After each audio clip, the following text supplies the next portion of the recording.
Our speaker, who has been invited this year, is a graduate and a friend. Dr. Scott Cunningham serves as Vice President of International Partnerships with Overseas Council.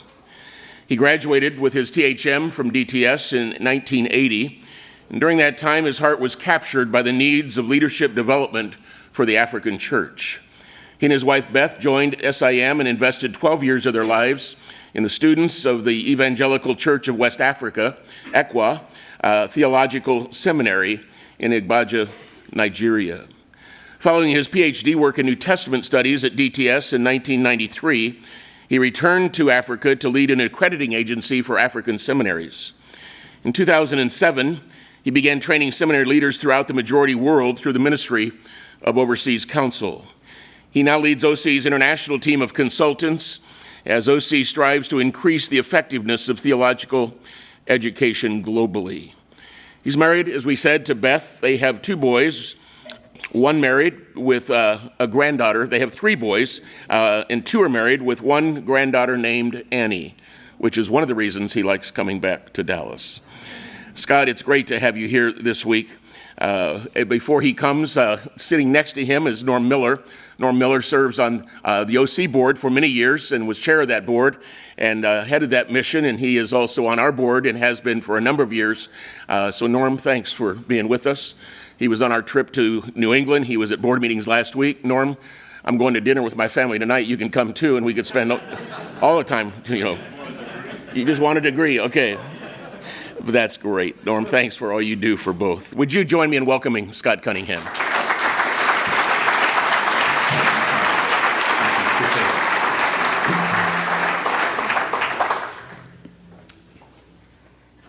Thank you very much, Mark. It really is a delight to be here, to be back, to be home in some ways.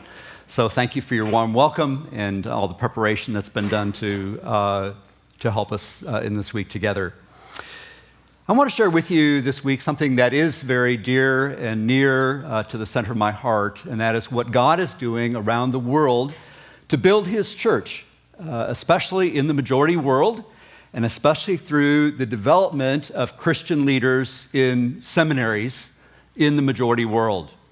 I want to share with you this week a little bit about the trends that I see happening in seminaries around the world and some of the associated challenges with those trends as we're able to identify those and acknowledge them and ask ourselves, what is the future of the seminary? To begin, I'd like to introduce you to one of those.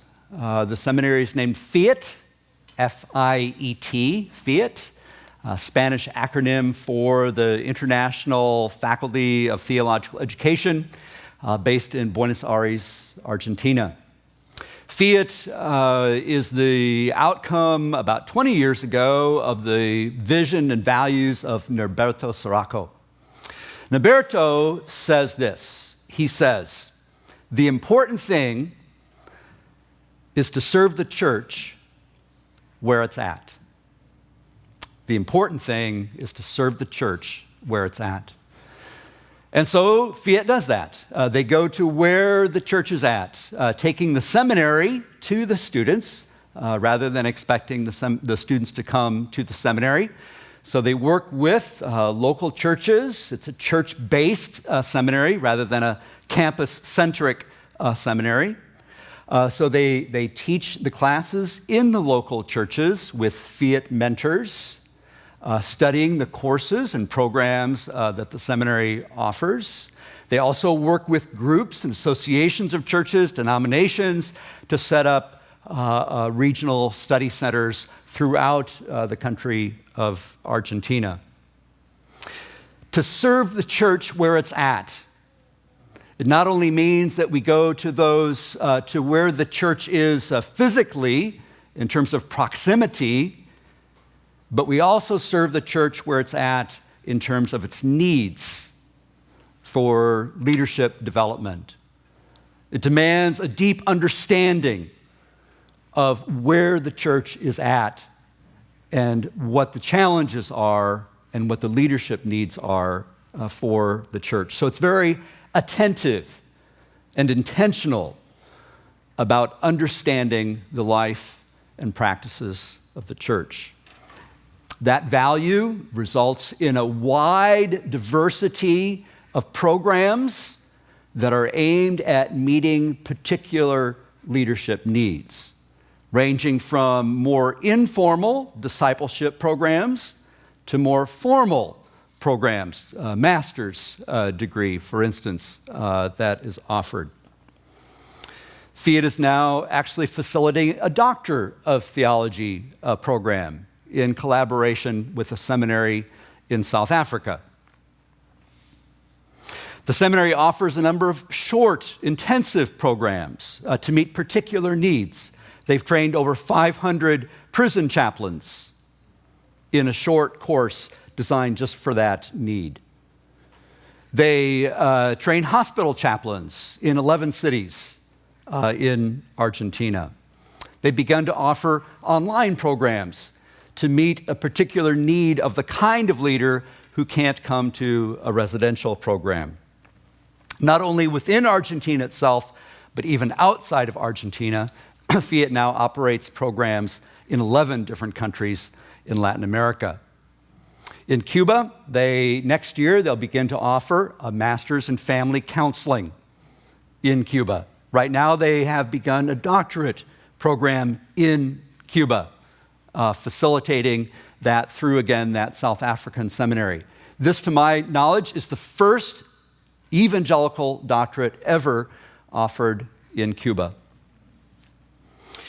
This unconventional approach to theological education has led, over the course of 20 years of its existence, to a student body of 10,000. 75% of those are involved in more of a grassroots type of discipleship certificate. Of course, the remaining in more formal programs. Now, Fiat is not the seminary of the future. As we will see later on in the week, there is no one model for the future seminary. But what it does is it characterizes a number of the features which I believe will play a prominent role in future seminaries. The seminary of the future will be less campus-centric, more distributed in its educational programs in order to provide access for those students who are not able to come to one location.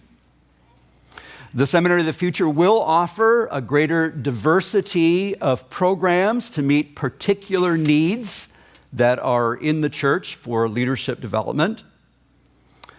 The Seminary of the Future will increasingly collaborate with churches, organizations, other seminaries, not only locally, but around the world, such as Fiat is doing. So what I see is that the forms of the seminary are going to increasingly change, while the function of the seminary, I trust, will remain rooted. First of all, perhaps, we need to ask ourselves the question, does the seminary even have a future? And I raise that question because of the number of questions and attacks on the seminary from various quarters. I find it interesting that on the Gordon Conwell Theological Seminary website, one of the questions that is asked is not just why choose Gordon Conwell, but why choose seminary? Now, you all have made a choice. But many people believe that there are other forms of theological education which might better suit their needs than the seminary experience. A seminary education is perhaps no longer the preferred or at least necessary path for preparation for vocational ministry. So again, the forms may change, the function, I believe, will remain the same.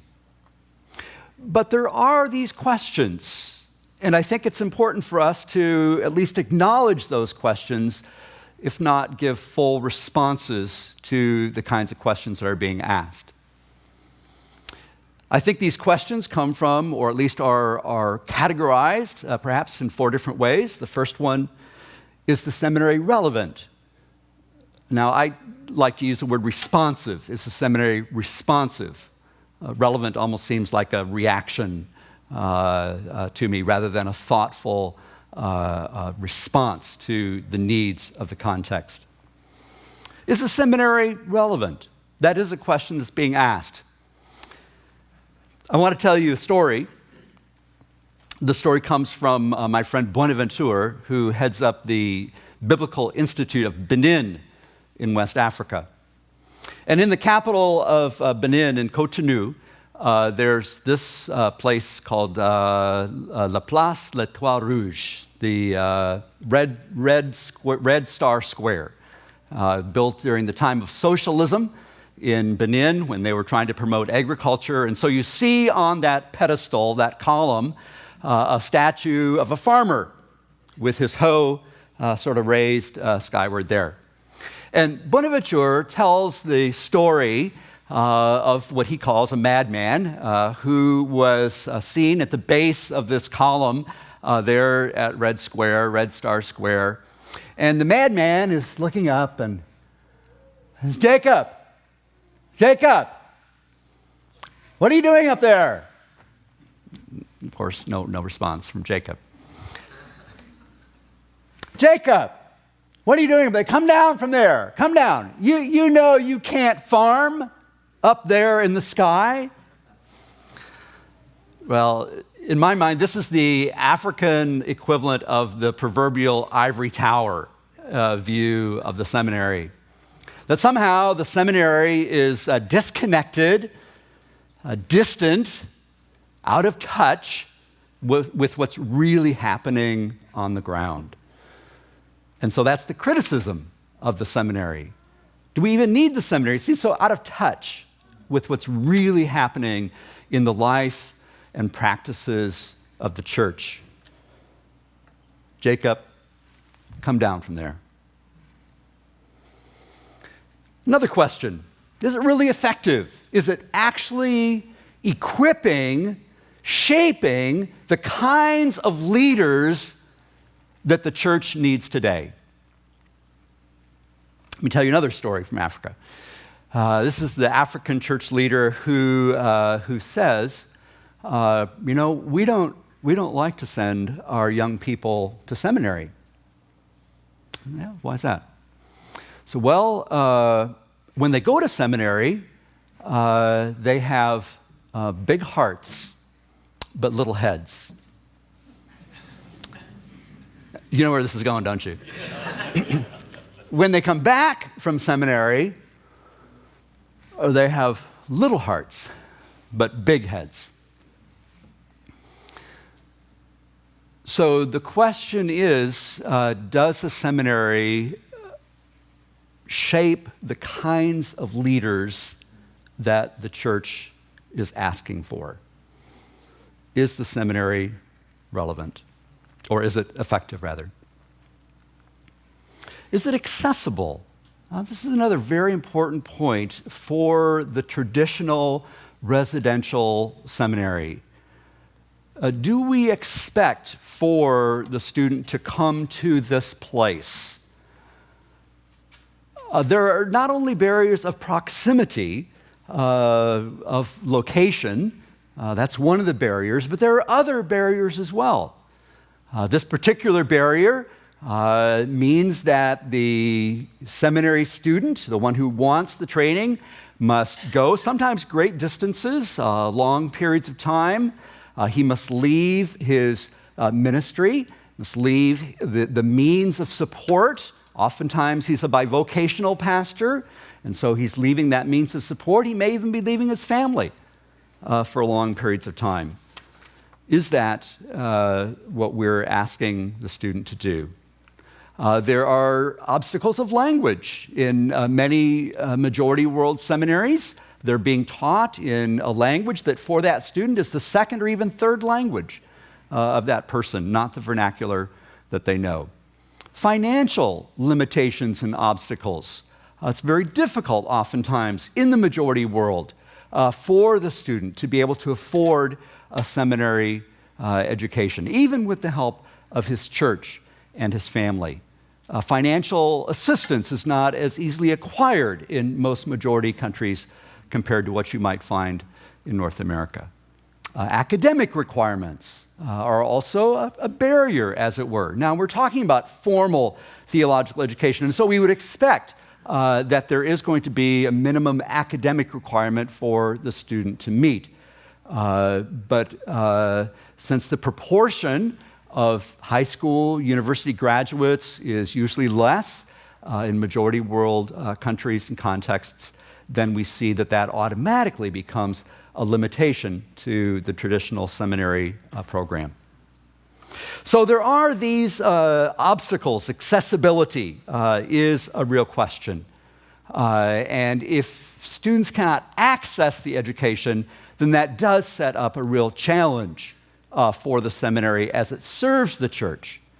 How can it provide the theological education that the church requires?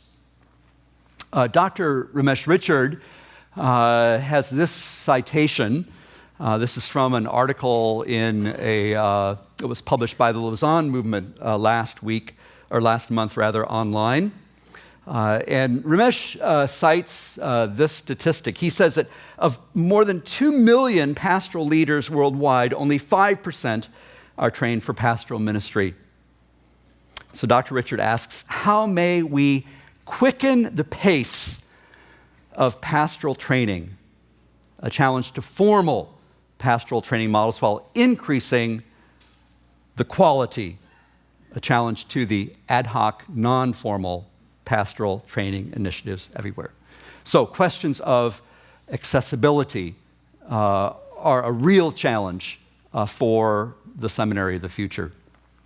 A fourth one, and this will be the last question I'll ask along these lines, is it sustainable? Is it financially sustainable? Now, here in North America, of course, there are very real questions, Dr. Bailey, about financial sustainability. In fact, I just saw a data point yesterday that of the 273 North American ATS-accredited seminaries, that all but 26 last year operated in the red. Now, in the majority world, this is a very serious question. A few years ago, there was a global survey of theological education. That's what it's called, Global Survey of Theological Education. And one of the questions I asked was this: what is the financial situation of theological education in your region? And you can see that 82% of Latin Americans who responded to that question said either it's in crisis or it's unstable. Similar results for Africa and Asia. Now, North Americans, by comparison, said 44%. But that's only because they didn't have the data that I saw yesterday. Maybe it would have been larger. But the point is that in majority world, it is a huge concern and question. Can we actually sustain the traditional seminary model in the majority world?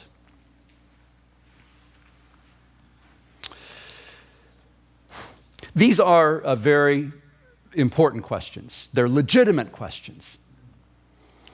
And I would say that the way that we, as majority world seminaries, respond to and shape our theological education in response to those questions will, in fact, show us the way for the future.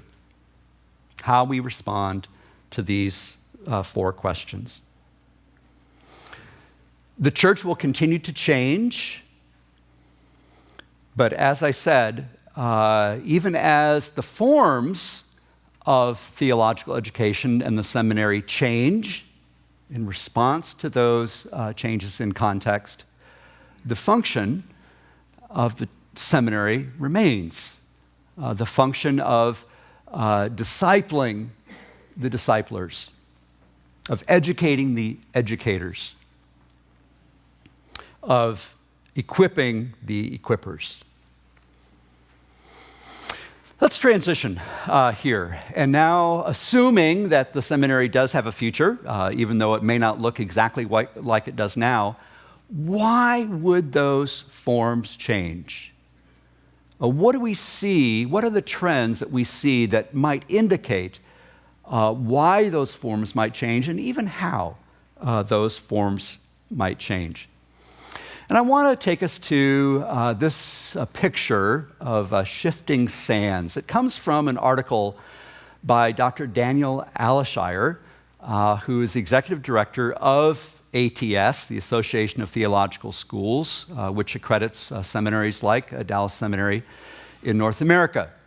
And Daniel Aleshire wrote an article recently with this title, Shifting Sands, Seminaries at the Crossroads. And Dr. Aleshire makes a very important insight in this article. And what he says is we need to understand the nature of the seminary.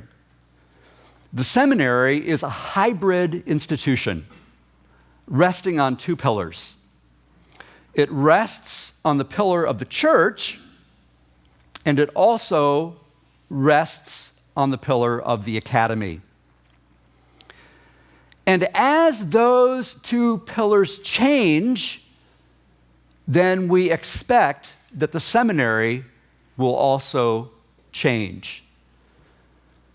Responding to the life and leadership needs in the church and reflecting the practices and policies of the academy. And I want to build our thoughts today and tomorrow around that particular thesis, that change in the seminary, because of its very nature, responds to changes in the church and reflects changes in the academy. Now, this insight of the nature of the seminary is not new as being a hybrid institution, but I think it is very fundamental that we understand that as we look at potential changes in the future. Today, what I want to do is look at the church.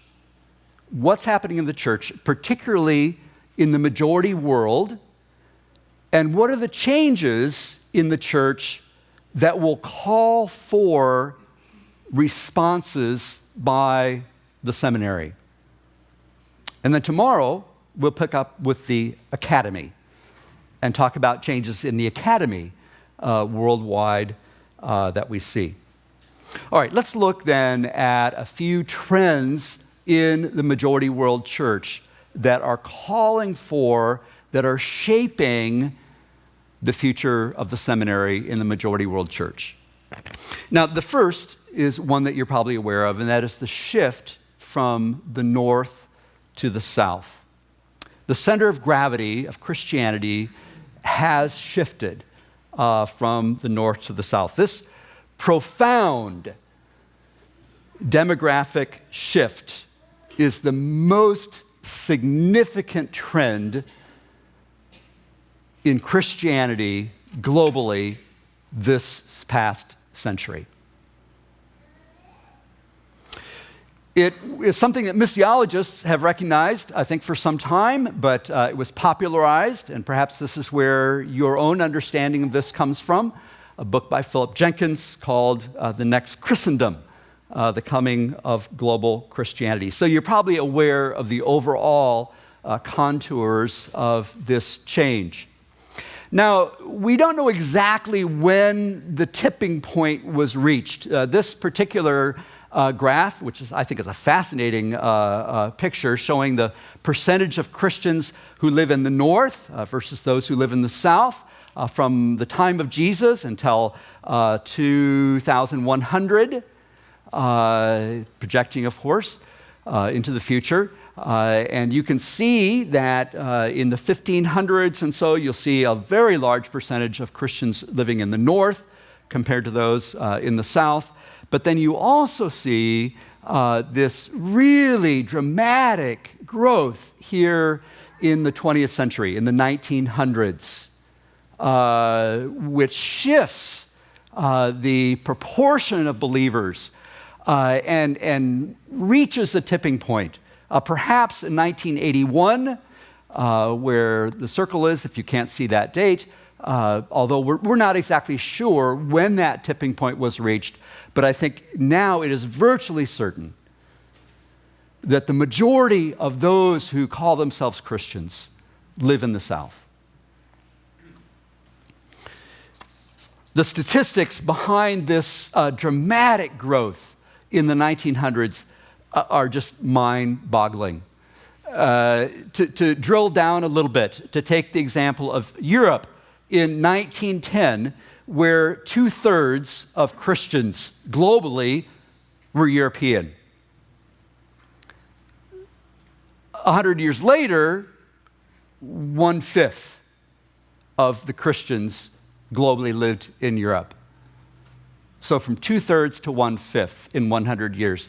And Africa, on the other hand, which a little over 100 years ago was 2% of global Christians, now represents 1 in 5 Christians. So this is a remarkable growth in the majority world, and it does represent a tremendous challenge for theological education, as we desire to see not just the fruit of evangelism, but rootedness in the Word of God, in the things of God, and with a Christian worldview, the discipling of the churches. Another trend that we see is not just the quantitative growth, but also the qualitative growth, especially recently in the majority world. One indicator of this might be the voice of evangelical biblical scholarship at the table, as it were. This particular volume, I think, represents symbolically the dynamism and the maturity that we're seeing now in biblical scholarship in the majority world. The Africa Bible Commentary, with 70 world-class biblical scholars, evangelical biblical scholars, contributing to this volume. The parallel volume for South Asia was launched last month. There are 3 more volumes for Latin America, in the Middle East, and the Slavic world that are currently in production. And this is tremendous to see this remarkable growth in the maturity of the majority world. However, and this is the challenge, however, it is still not nearly proportional to the numbers that are represented by Christians in the majority world. That is, the scholarly output is still nowhere near proportional in comparison to North America, for instance.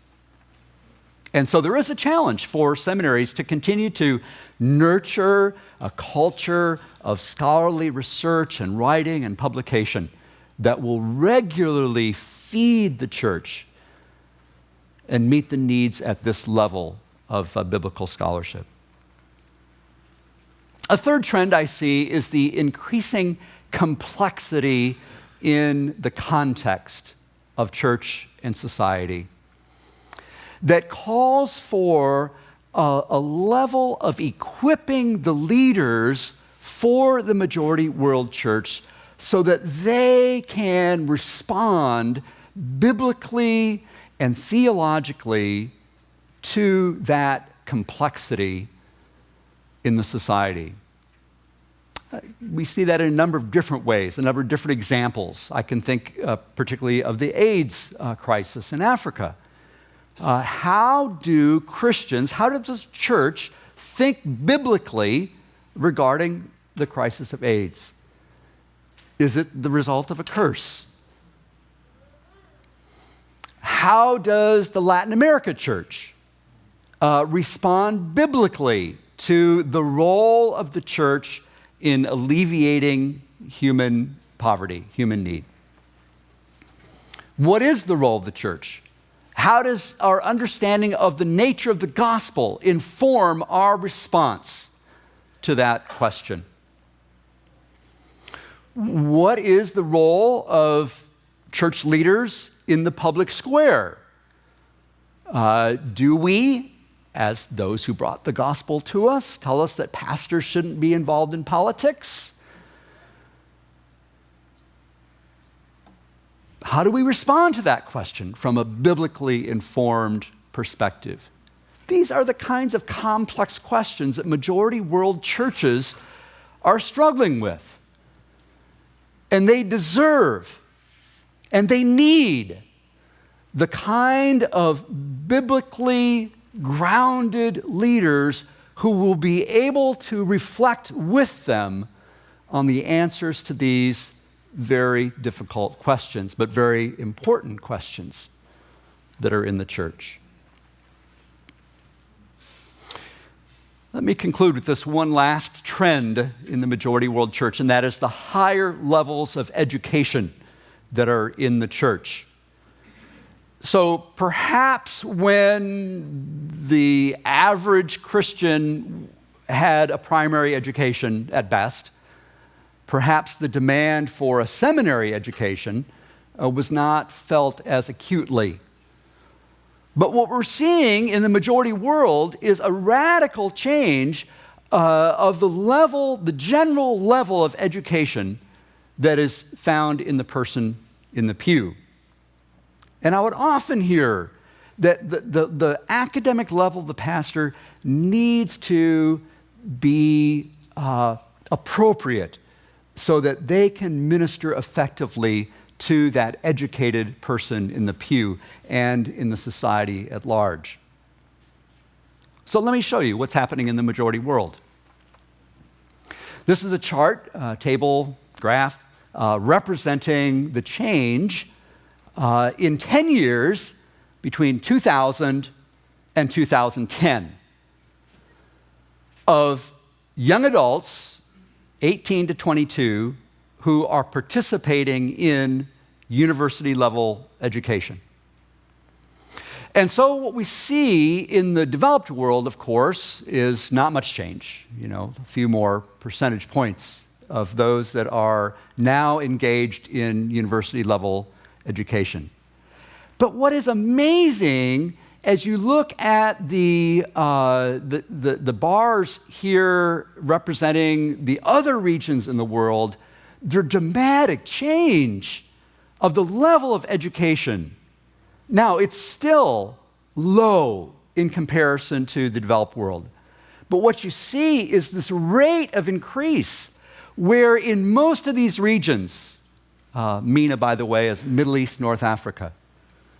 So what you see in these regions is in 10 years, the proportion of people who are in university at this age has doubled. Or in the case of China, moving from 8% to 26% has more than tripled in 10 years. And this is remarkable.